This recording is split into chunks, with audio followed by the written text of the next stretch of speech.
have hiked and camped in national parks for 11 years.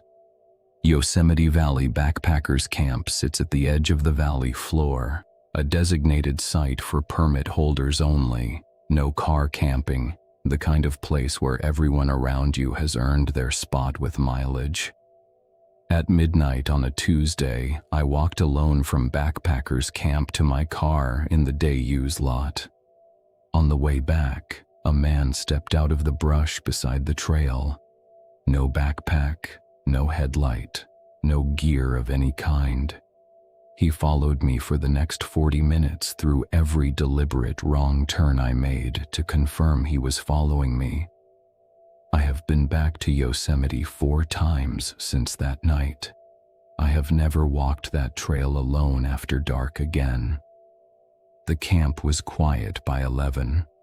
Permit holders tend to be serious hikers who are in their bags early because they have mileage the next day. I needed something from my car, a charger, nothing urgent, and I made the walk down to the day-use lot alone rather than wake anyone. The lot was empty except for my vehicle. No other people visible in any direction. The valley was doing what it does at midnight in shoulder season, completely still, the kind of dark that the tree canopy produces when there is no artificial light and the stars are the only source. I got what I needed and started back. The trail from the day-use lot to Backpackers Camp runs through a section of light forest before opening up near the valley floor. Standard trail. I had walked it a few hours earlier going the other direction. I was not paying close attention. He stepped out of the brush on my left. My first read was another camper, someone who had gotten up for the same kind of errand I had. The absence of a headlight registered but did not alarm me. Some people use their phone. I kept walking. I realized within 2 minutes that I had gone the wrong direction. The trail had forked in the dark, and I had taken the wrong branch, which brought me out onto the Happy Isles Bridge rather than toward camp. I turned around. He was standing in the trail behind me. The distance between us was about 30 yards. I waved. He said nothing, did not wave, did not move. I walked past him on the far side of the path, leaving as much lateral distance as the trail allowed, and kept moving. 20 seconds later, I checked over my shoulder. Nothing.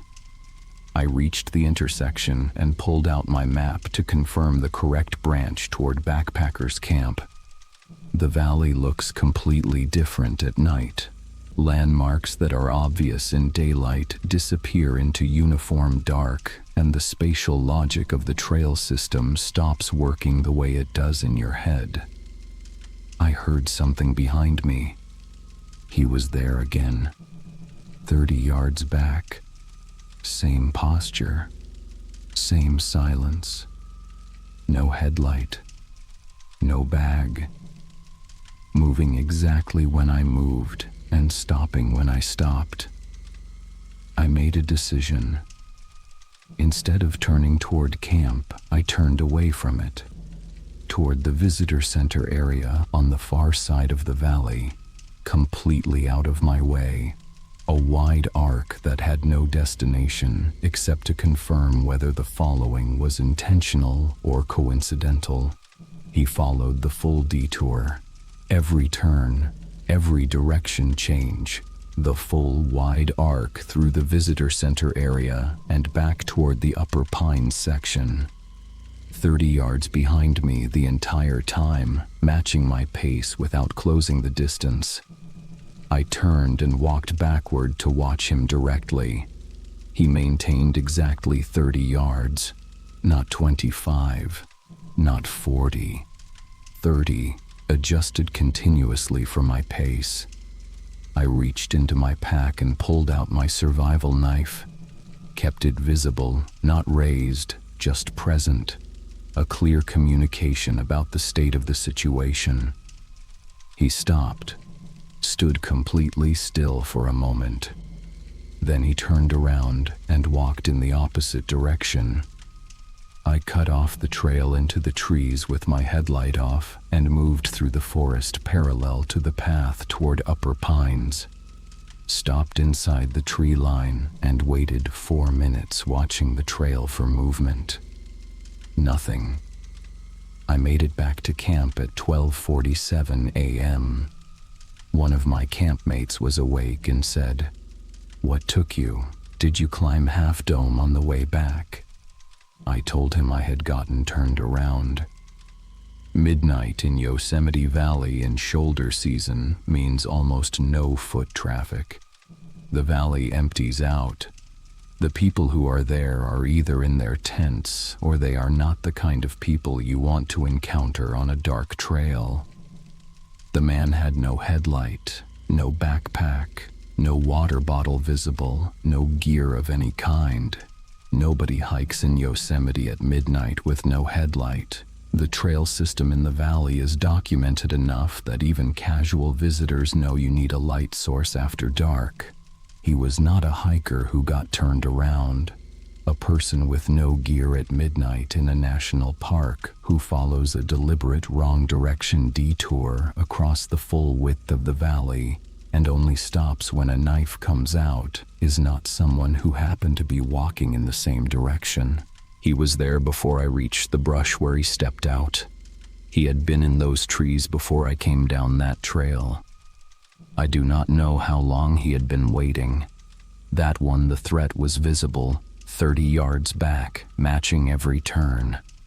The next story, the threat was never visible at all until the very end. And the dog that was there the entire time never knew.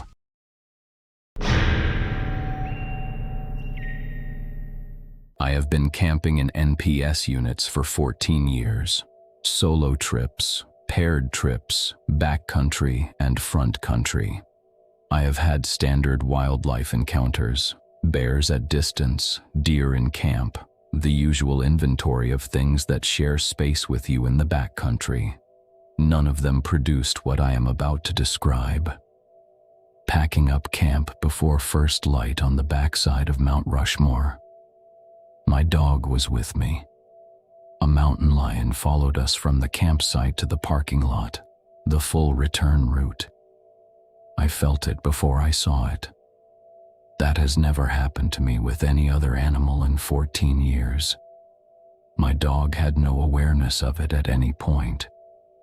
We had camped on the backside of the Rushmore NPS unit, less trafficked than the monument side, the kind of terrain that sees enough use to be maintained, but not enough to feel busy. Good camp, quiet night. The plan was to be packed and moving before light to hit the trail in cooler temperatures. I was breaking down the tent at approximately 5:15 a.m. Pre-dawn dark, headlamp on, the specific methodical process of packing a camp in the order you have done it enough times that it runs without much conscious thought. My dog was close, the way he stays close when we are in the process of leaving somewhere, attuned to the logistics, ready to move. The feeling arrived without warning. I cannot give you a more precise description than that.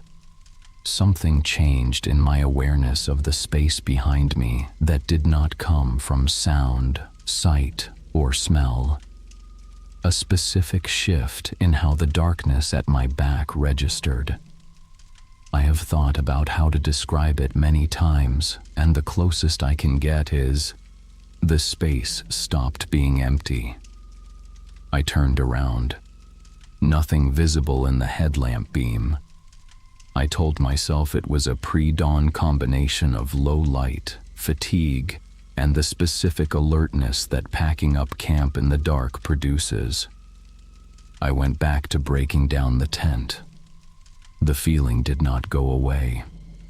My dog was sitting 3 feet from me, facing the trail out.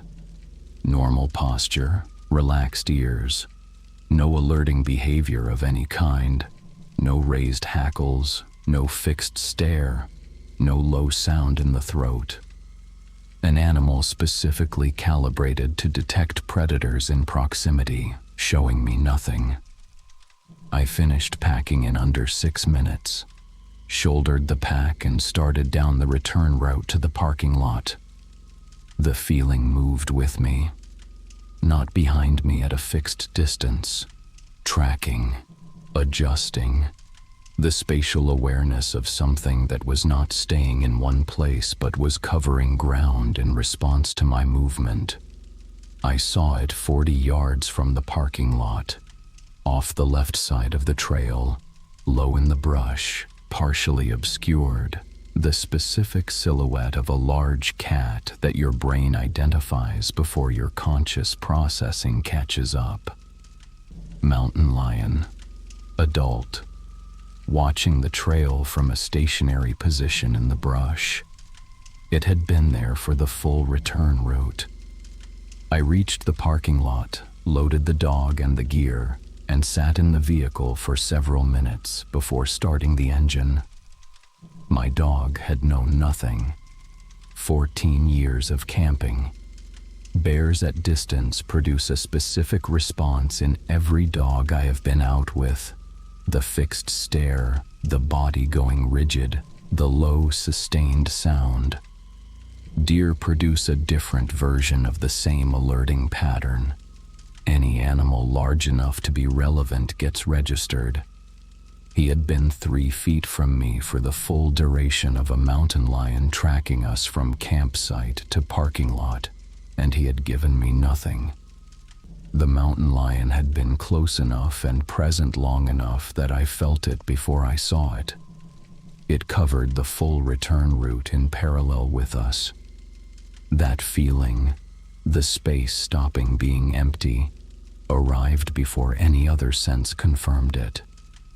In 14 years of camping, that has happened exactly once. That one, the threat was confirmed when the narrator saw it. This last story had 2 couples in 2 separate tents who never spoke to each other and reported the exact same sequence the next morning.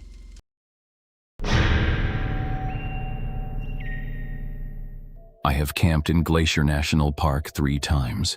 Rooftop tent set up on a Jeep, elevated camp, the kind of configuration that puts you above ground level and changes what you hear and feel from the outside.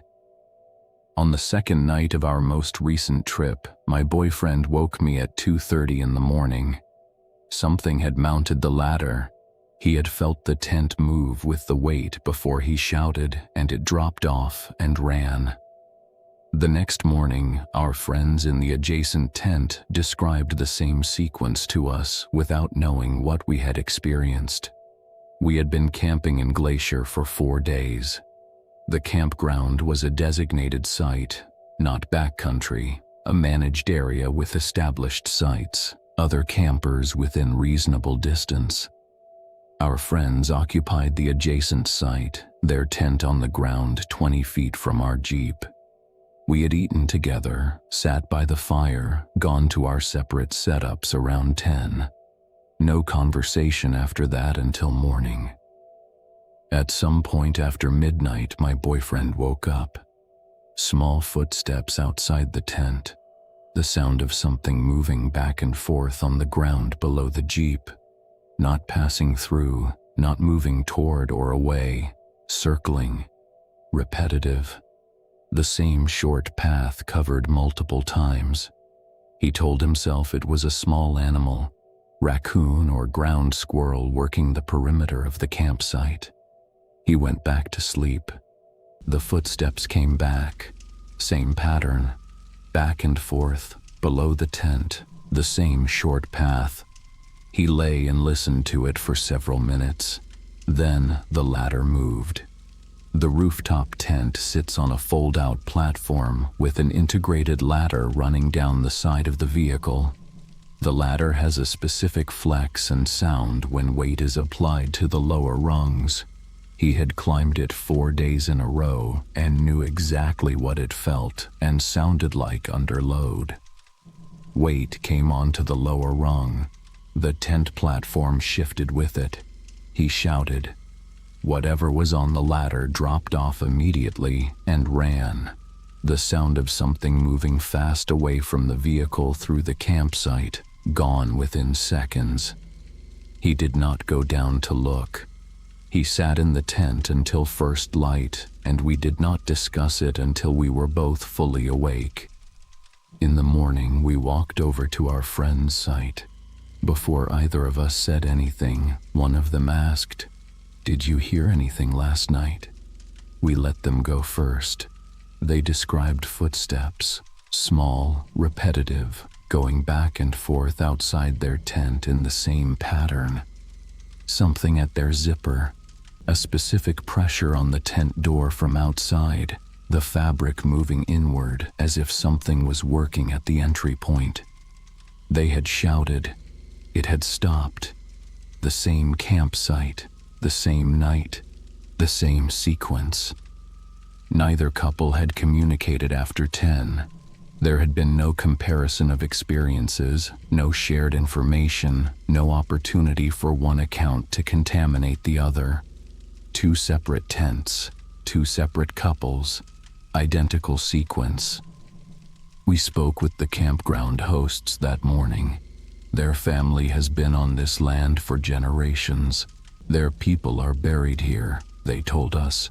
They listened to both accounts without particular surprise. They did not offer an explanation. They said the land here has a memory.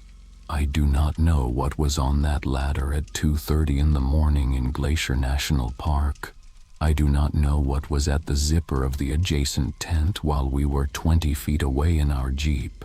What I know is that 2 couples reported it independently. Same night, same sounds, same sequence. The campground hosts were not surprised.